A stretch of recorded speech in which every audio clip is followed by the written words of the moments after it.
line. Over there, over there.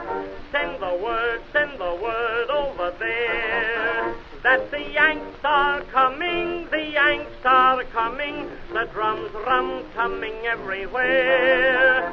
So prepare, say a prayer. Send the word to beware. We'll be over, we're coming over, and we won't come back till it's over, over there, over there, over there. Send the word over. Hey everybody, this is Joshua Littrell with Veterans for Cannabis.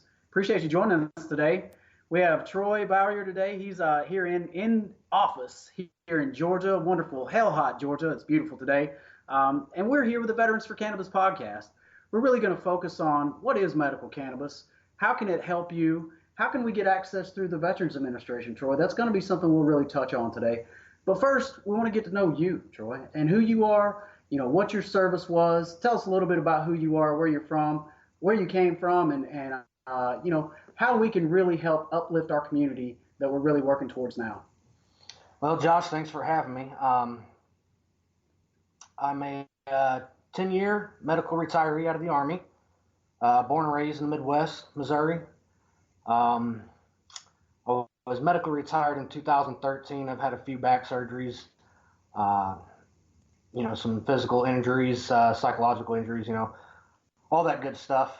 For the last few years or so, I just spent time healing, trying to get straight, do a little bit of work, gunsmithing. I just try to take care of the family, take care of myself. I got the 3 crazy little boys that keep me busy. Well, we'll get into that gunsmith. And before we get to there, you mind sharing with us a little bit about your injuries and just talk about the back surgeries, if you don't mind. I think our listeners who are listening today, I think most of them probably experienced some back trouble. And I don't think they've been through near the experience that you've been through. So if you don't mind sharing that with us, Troy, I'd really appreciate it. Yeah, absolutely. So 2007 was when I originally injured my lower back. For about 2 years, they just kept telling me it was back spasms, back spasms.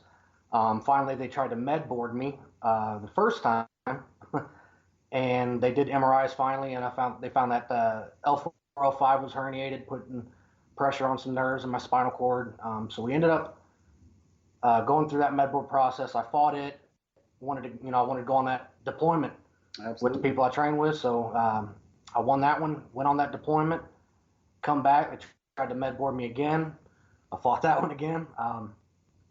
Again, I couldn't not go on that next deployment, as sure. The guys that I trained with, they were my family. So I got to go on that deployment, put that on my list of unwise decisions, because I definitely probably should have stayed back and taken care of my back. But yeah, when I got back from that second deployment, my lower back was just so messed up. My neck was messed up. Halfway through the second deployment, they actually pulled me out from the line teams and put me to work with the first sergeant, which was a really interesting experience. But I couldn't wear that gear anymore. It was sure. Just it was just too much on me. Yeah, well, tell us what branch. Army. 10 years. 10 years. Halfway through, through a full career. So you mentioned the deployments, Troy. Tell us a little bit about that. Where were you in country at? I did both tours in Baghdad. The first one I started out on Stryker, moved out to Nasir Wassalim from there. We come back from there. The second deployment, we went to Liberty.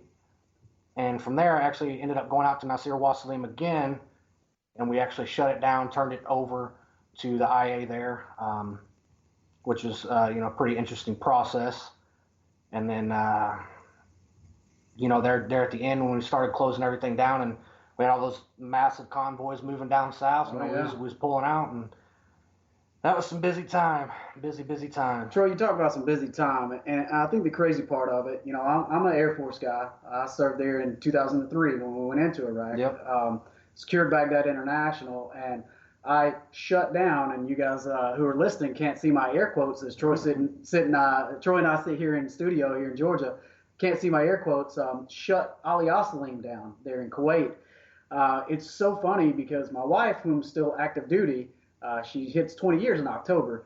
She went and reopened Ali Salim, probably 10 years after I was there. So it's crazy to hear the pullouts and the experiences that we go through in the military, where you think that the situation is over, we're moving forward and pressing on. Let's go to the next conflict, if you will. Yet we are still there. It's pretty crazy to think about that. We were in theater just different times, almost different decades, and there's still a lot of men and women who are still there today. Yeah. It's people don't think about that, and they don't think about the injuries and all the battle fatigue that's really coming along from that process. When we talk about battle fatigue and we talk about some of those injuries, let's get back to your back a little bit. When we talk about those surgeries and things that you've had, I understood you had a back stimulator or something like that. Tell us a little bit about that. Well, my first surgery was I want to say 2012. It was a 3-level cervical fusion, and then 2013 we did my lumbar fusion, which was just a fail from the get. I mean, it was horrible. Really? I spent all these years up until last July is when I finally had it revised, but I just had all this pain, man, and it was constant pressure, nerve pain going down my legs. I even talked to one of the providers on the local Air Force base here, and she straight up told me that I just need to see a psychiatrist because the pain was all in my head. Wow. She didn't even want to investigate my claims. She didn't really care that I was in pain. Wow. So I just kept going to doctors and. Now, these VA doctors, Troy, are they off-site doctors? What physicians are you seeing at this point in time? At this point in time, it's mostly civilian practitioners and doctors, if you will. Because I had a hard time with the VA down here in Georgia. When I first got down here, I was using cannabis, and it from the stuff that I was dealing with, it definitely made a huge difference in my life. It was even noticeable with my kids. They could see that I was happier and I was just more active and feeling better. And, they would tell me that they're happy to see me, Sure. Being better. Well, I think you and I both know that there's a big difference between being a dad that's there and a dad that's not there. Troy, you can physically be there, but when you're mentally not there, you're not there. It's hard. Dad's not there. And it affects, I think that's one thing that a lot of these doctors don't take into consideration. They look at just the patient. They don't see the whole family. They don't see what all this affects. And, that's one of my biggest issues with this is, why they look down on the use of cannabis, whether it's just pure CBD, whether it's the flower, whatever the case is. They all have their uses for each individual. They all serve their purpose, and it needs to be incorporated. Well, let's talk about that a little bit. We are on the Veterans for Cannabis podcast here, and when we're really talking about cannabis as a treatment option, first and foremost, you're here in Georgia. So I understand that here in Georgia, there is a medical cannabis program. Is that correct? Yes, and it's steadily growing. So what's the problem? I understand that medical cannabis has been legal here, but where do you get the cannabis from? You can't, not without not getting it legally, and Okay. that's the big problem. Is even when it was just CBDs, Sure. It was being brought in by people who are in the position to be able to bring it in for patients. Right. Representative Alan Peake, he was doing amazing things for Georgia. Absolutely. For patients. Haley, all these, it's just, it needs to change all across the board, every state. I mean, just veterans need, I'll tell you this, let me go back a little bit. Sure. When I got back from the second deployment, I had, that was my worst of the beginning of my psychological experiences. Okay. with my issues. It got to a point where they had me on Ativan, Prozac. They had me on painkillers, muscle relaxers, all kinds of stuff. Troy, what did those make you feel like when you're taking that amount of medicine? How does that get you in your head first and foremost, and then how does that get in your body? How are you feeling at that point in time? Josh, it's horrible. I mean, that's really something I would not wish that upon, my worst enemy, because it's supposed to help you, but all it does is shut you down. Okay. I was feeling real bad. I even went back to my doctor on base, Fort Riley, and said, hey, my depression's getting much worse. I'm having these thoughts. I'm scared. I don't want to be on this medicine anymore. Right. And she just, no, you're fine. Just keep taking it for about another month, and wow. It'll get in your system and level out. About 3 days later, I ended up swallowing almost 30 days worth of Ativan, almost 30 days worth of the Prozac, the painkiller, the muscle relaxers. I mean, I swallowed all of it. Wow. Washed it down with a bottle of whiskey. I think the only thing that saved my life really is that I ran out of cigarettes at some point, which I do not remember any of this, but I ran out of cigarettes, went to the gas station, and I wrecked my car. I limped my car back home. The cops found me. He knocked on the door, and the report says it wasn't a couple minutes later, and I just dropped to the floor. Wow. And this is after I had brought this to the attention of my doctor. I mean, it's like it didn't matter to her.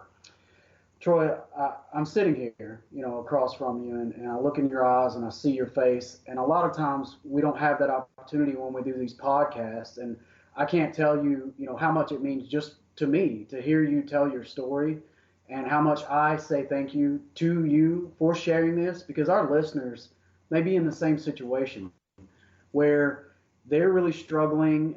They don't know what to do. They don't know who to reach out to. They talk to their physician. They feel like they've exhausted all avenues of help, and they're just not getting where they need to be. So I first and foremost thank you for sharing your story. It's unbelievable that, one, it takes a lot of courage to do that. So I hope you know how courageous it is just to speak and tell your story. And then, two, to be able to open up and talk about it. Troy, that's how we get better. And that's what we've got to keep telling our brothers and sisters, is, hey, talk, open up, communicate, tell us what's going on. Don't rely on your physicians. Work with them, but don't let them be your only source or your only outlet. Let your wife, let your husband, let your kids, if they're old enough, be that, source for you to open up to. But most importantly, open up to your brothers and sisters, those whom you served with. That is a huge key in it. Over the past 6-7 years, basically since I've gotten out, even dealing with the things that I deal with, I've received many calls, messages, text messages from friends. And, I had a good friend of mine call me one night, and he was sitting there with a gun to his head. And, wow. He ended up, that turned into a whole situation with, his local law enforcement and all that. But, nobody's going to police us like we are. Correct. We've got to, you've got to be there. It's just, that's the key. Well, I think we know now that, look, I don't want anybody that's listening to think that this is the bash the VA, because it's not that at all. Oh, no. We know they do some really great things for us. Absolutely. But what we're really talking about is we need the help. We need them to listen to us. Exactly. Don't just go off of what the top is telling you to do. Hey, listen to us, the patient. Because if I walk in or you walk in and you're telling them cannabis is working for you, Troy, why should that not be an option for you? Here in the state of Georgia, or no matter where you're sitting at, to go to the Veterans Administration, have an open dialogue about cannabis, and then have that physician there make a recommendation for you to utilize cannabis. Or even better, hey, Veterans for Cannabis has our own CBD oil line. Yeah. Why can't we get into the VA, provide that CBD oil for our brothers and sisters, and let them utilize that to help them get better? That's how it should be.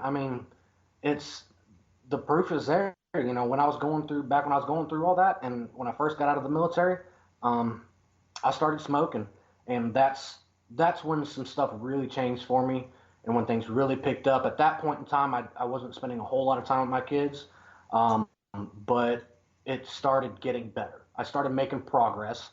I went from being sluggish and just, my mind